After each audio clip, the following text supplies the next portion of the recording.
здесь у нас растет удивительное растение. Это борщевик. Молодые побеги. Наши бабушки рассказывают, что из борщевика можно приготовить очень вкусный и сытный суп, чем мы с вами сейчас и займемся.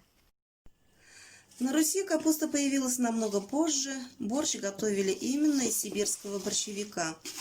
У нас, у северо-западных башкир, сибирский борщевик – самое любимое растение наших бабушек. Борщевик переводится балтырган. Бал – это значит мед, то есть сладкое растение. Балтырган, борщевик собирали ранней весной.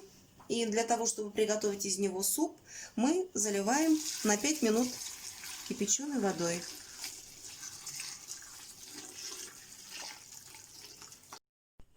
Остывшие листья борщевика балтыргана мелко нарезали, добавили туда 2 сырых яйца, перемешали.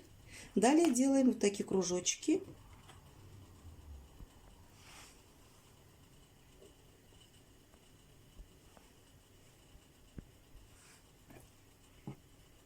К этому моменту у нас вода уже вскипела. Нарезали кубиками картошку, репчатый лук. Репчатый лук, картошки кубиками, клетки. Все это у нас приготовилось в течение 15 минут. Далее мы кладем наши зеленые кружочки.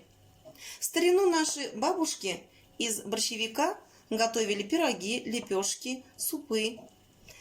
И к зиме они также готовили муку из борщевика.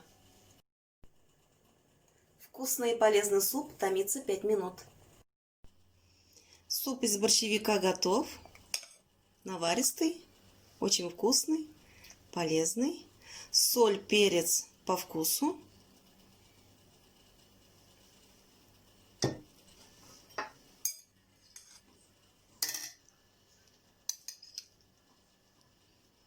Подаем с зеленью и с деревенской сметаной.